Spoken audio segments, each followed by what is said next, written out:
What do you think, guys? High hopes? Coming up next.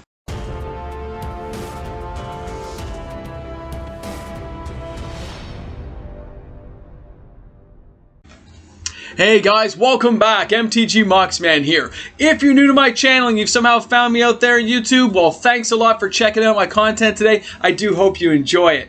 And don't forget, if you're new, hey, hit the subscribe button, hold the line of reserve list cards, because we hold them, we don't sell them. But what happens if you did want to sell them?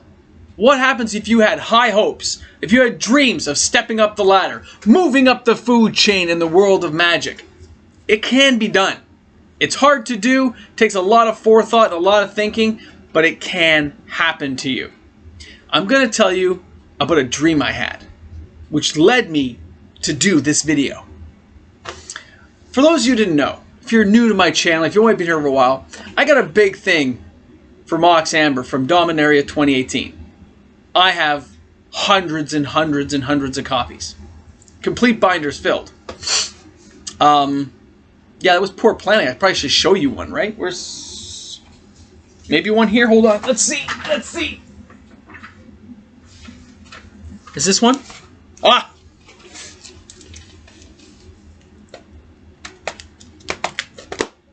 Just, you know, I kind of got them lying around. Anyway, I'm a big fan of Mox Amber. And I said to myself, you know, Mox Amber's still climbing. It's not reserved list, it's going to be reprinted. But I love the card. Is this the time to turn in profit? I have lots. I'm sure I could move quite a few to my local LGS and stuff who are all clamoring to get some. And then move into some higher end reserved list cards. And in my dream, I did it. I was mortified with myself, but I did it. On one hand, you're like, ah, what are you doing? You love Mox Amber. But I'm like, hey, this is leading me down the path of a lotus. Right?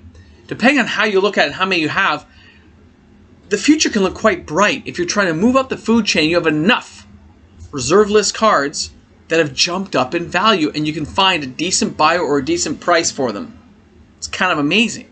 So what I did today is just gave you 2 examples of how this can happen and how you can move up the food chain. And then we'll have a discussion on it. And I'd love to see what your comments are on this and if you've even thought about doing it.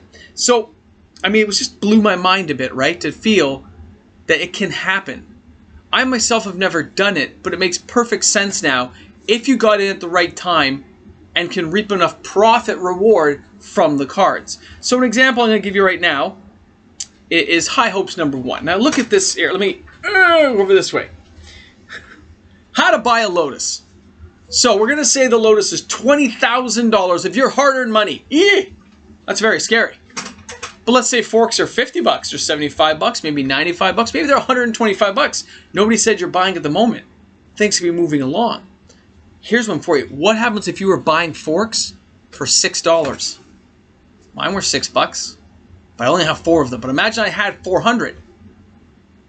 Now, look at that. If the fork is 50 bucks, you need 400 of them to afford that Lotus. Okay, it's kind of hard, right? But a fork hits 75 bucks, you only need 266 of them. And then 210, and then 160, and so on. But if you were buying forks when they were that low, if you bought them at that $5, $6 mark, think about how far ahead you are. And if you turn in that profit and pool that profit together, you can move up the food chain to more expensive Magic cards with actually minimal or no loss to your actual value of card because you bought them at such a cheap price. Which is why I always tell you guys to mark down the level in which you bought the card. That profit level you bought at. My Mox Ambers here, I should just hold this up here. The Mox Ambers I have a cost basis of $7.19. Okay? That is the current cost basis of how far I've purchased. Because I was buying these when they were $5. Now, I did buy some at 30. I bought some at 25. I even bought a couple at 34 when they were really skyrocketing.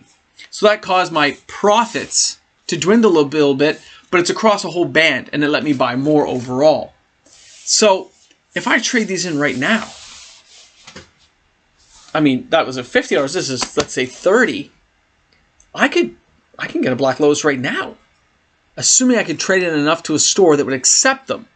See, that is the only downfall of any of the argument I'm having with you today, is turning in that much of one particular Magic card, reserve list or not, could net you to the higher card you actually desire. You want to buy power? Chances are you can buy power. And the same works for any of the fetch lands. We know they're coming out again. If you have enough fetch lands you're willing to take a hit on right now to get some profits to maybe move up to some dual lands, which are never coming back, well, that's something, isn't it? Now, you could do it with modern cards, but they have a real bad value right now overall.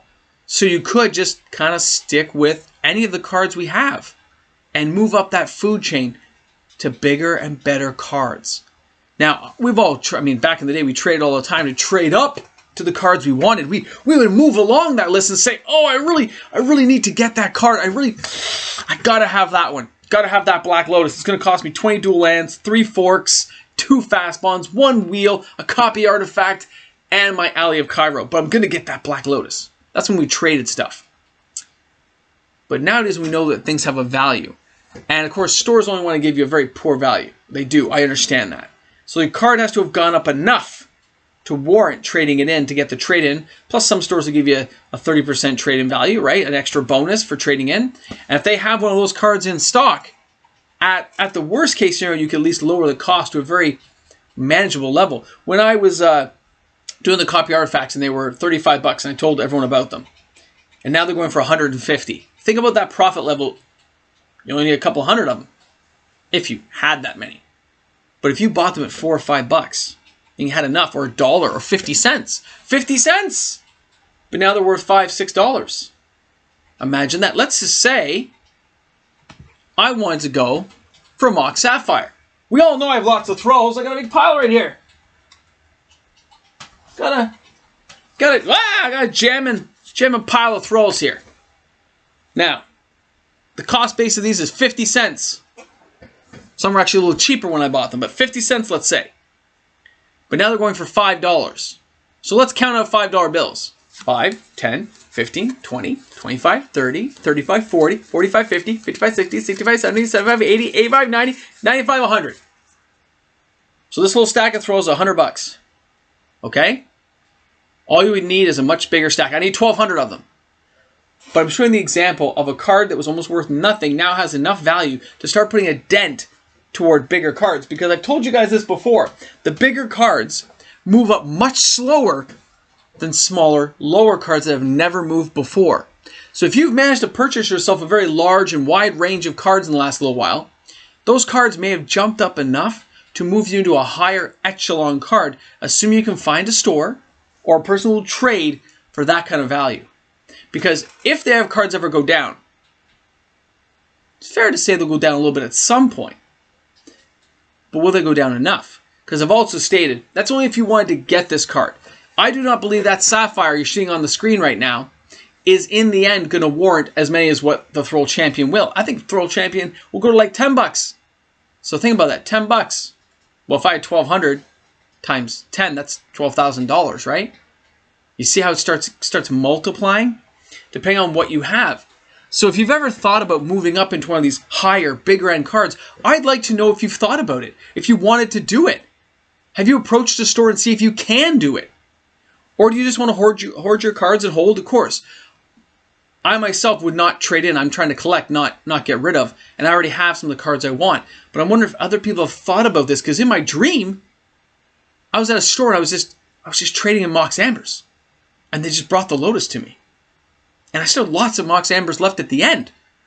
But has anyone purchased that many reserve list cards, like I purchased Mox Ambers, to give themselves that edge? I would love to see if that was a reality, and I wonder if a store would actually accept it. Being stuck with that many copies. I mean, a Lotus can be very hard to move at these price levels. But maybe moving out cards at, if they're buying them at like 80 cents on the dollar, they can afford to take a small hit, but move hundreds of copies and get their cash flow going. I wonder if stores will go that route if they can, if they had any of this stock. It really led me to this weird place where I'm going, hey man, that could happen. With this many reserve list cards being bought, you could actually see that happen at a store. Maybe not a single card, but maybe a combination of cards. Maybe they trade in a force field, a bayou, and a whole bunch of fast bonds and a couple of wheels, and they work their way up into some, Mishra's Workshop, Bazaar of Baghdad. you could trade up to some heavy hitters because all those cards have seen such increases. So when I say high hopes, I have high hopes for what's going to happen to our reserve list. I think we're going to keep going up. I think this is the new reality that's going to stay with us a very long time, which makes me not want to sell anything. But if any of you ever thought about it, that's what I'd like to know. All right, guys, thanks a lot for tuning in today. This is MTG Moxman. I'll see you guys on the flip side. Can you imagine that I just trade my Mox Ambers away? It's never going to happen. Never. Hey, guys, big shout out to my patrons. And by the way, I want you guys to know at the end of that dream, when they gave me the Lotus, as I was walking out of the store, it blows out of my hand. And I'm chasing it down the street, hoping it doesn't disappear. Horrible at the end.